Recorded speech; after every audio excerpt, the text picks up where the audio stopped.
Hi, I'm Carl Azus. Thank you for taking 10 minutes for CNN Student News. Jumping right in, as always, with news out of the Middle Eastern country of Syria, leading off today's show. It's been at civil war since 2011. Ceasefires have come and gone. No end is in sight. At one time, the Syrian city of Aleppo was the largest in the country. But now, after 4 years of battle there, it's estimated to have only 1/10 the population it had before the war. The eastern part of the city is controlled by rebels fighting the Syrian government. It's been under siege by government forces. It's been bombed on numerous occasions. Syria's government says it's targeting terrorist positions in eastern Aleppo, and it's sent text messages to residents telling them to evacuate before new assaults begin. Because so many civilians are caught in the crossfire, and because food, water, and medical supplies are running low in eastern Aleppo, the situation has become a humanitarian catastrophe.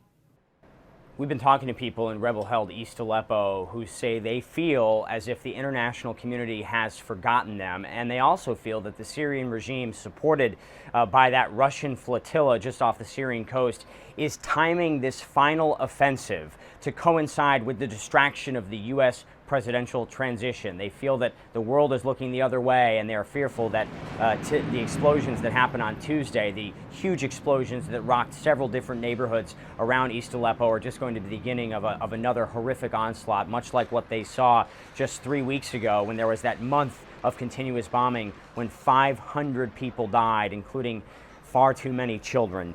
The airstrikes that happened on Tuesday, according to the Syrian regime, were specifically targeting terrorist locations. That's what the state media said. A Syrian state media reporter described the bombing as unprecedented in terms of the number of continuous explosions. A very fearful day and evening for people as they are afraid that their homes might be hit.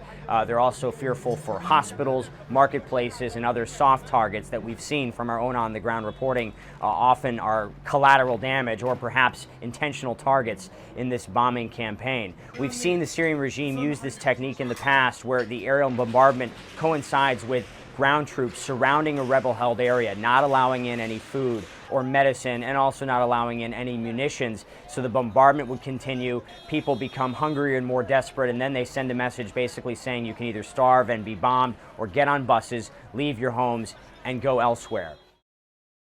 Scientists at Imperial College London recently studied world blood pressure statistics between 1975 and 2015, and here's what they found. 1.13 billion people, more than 15% of the world's population, now have high blood pressure. That's almost twice the number of people affected 40 years ago, but this is also because the world population has increased in the last 40 years and gotten older. Those with higher blood pressure today tend to live in poorer parts of the world. What causes elevated blood pressure? Lots of salt and potassium in diets, pollution and exposure to lead, and bad nutrition in childhood.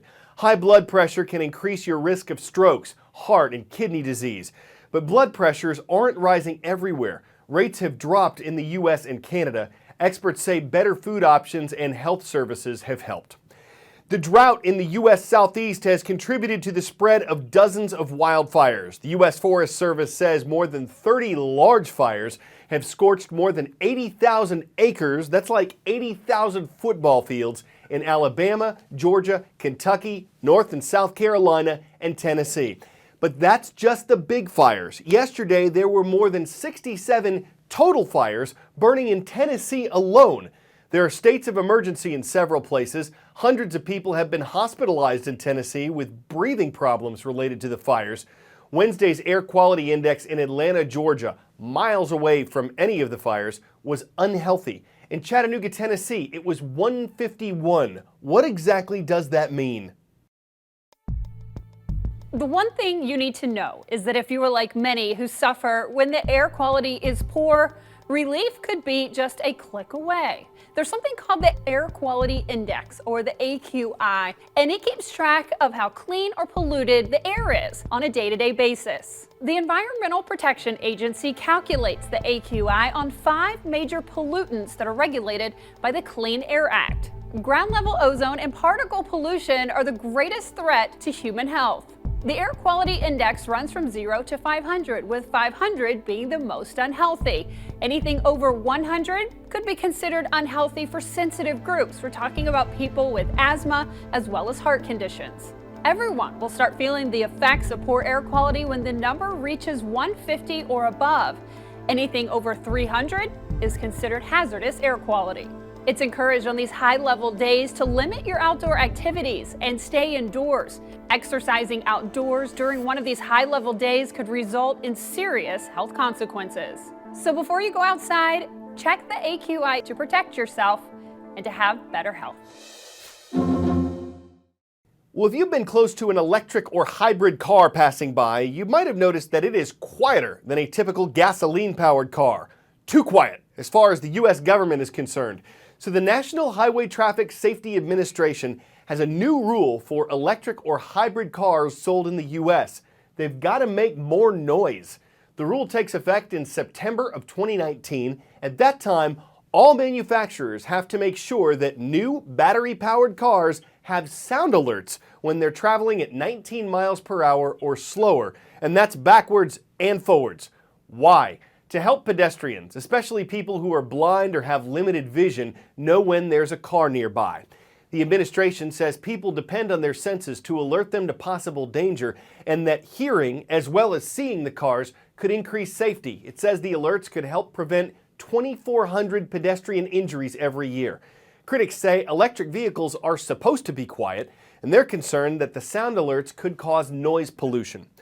From new technology to tech that's older than anyone alive, the keyboard on a smartphone, which is of course totally digital, has something important in common with the keyboard of early typewriters, which is of course totally analog. QWERTY, the odd, almost random-looking arrangement of letters all around home row. Turns out that arrangement is anything but random. Ever wonder why your keyboard looks like this and not like this? The answer has a lot to do with this.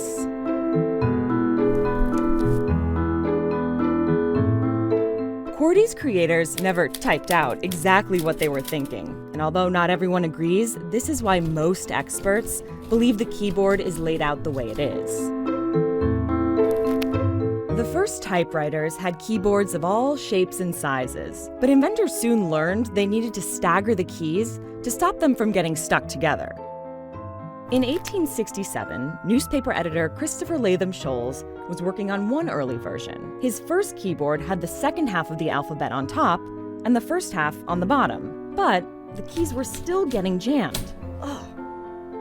Letters often used consecutively would get stuck together if they were next to each other on the keyboard. So he devised a new layout, separating the most common pairings of letters. Early typewriters left out the 1 and 0 keys. People used lowercase l's and capital O's instead. A few years later, E. Remington & Sons, a weapons manufacturer, was looking for a new way to rake in some cash after the end of the Civil War. So they turned from rifles to typewriters. Remington entered into an agreement with Scholes and switched up the layout just a bit. They swapped the R and period, leaving QWERTY. Slowly, keyboard manufacturers began adding the 1 and 0 keys, but it didn't become standardized until roughly 100 years later in the 1970s. Today's keyboards have that same staggered layout, even though the technical limitations of the typewriter are long behind us. Clearly, we're no longer concerned with getting keys stuck together, but QWERTY stuck around.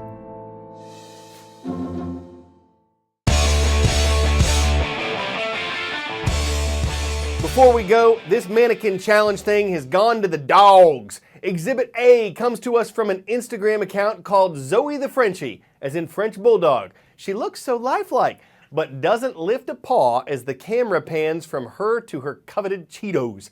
Exhibit B is from Twitter, @RyanNorton1, which shows a golden retriever retrieving nothing, except for a whole lot of admiration and likes on social media. This almost looks fake. Would that make her a golden deceiver? We'd like to see some other breeds join the still life, the Jack Russell Terrier, the English Mastiff, the Pointer.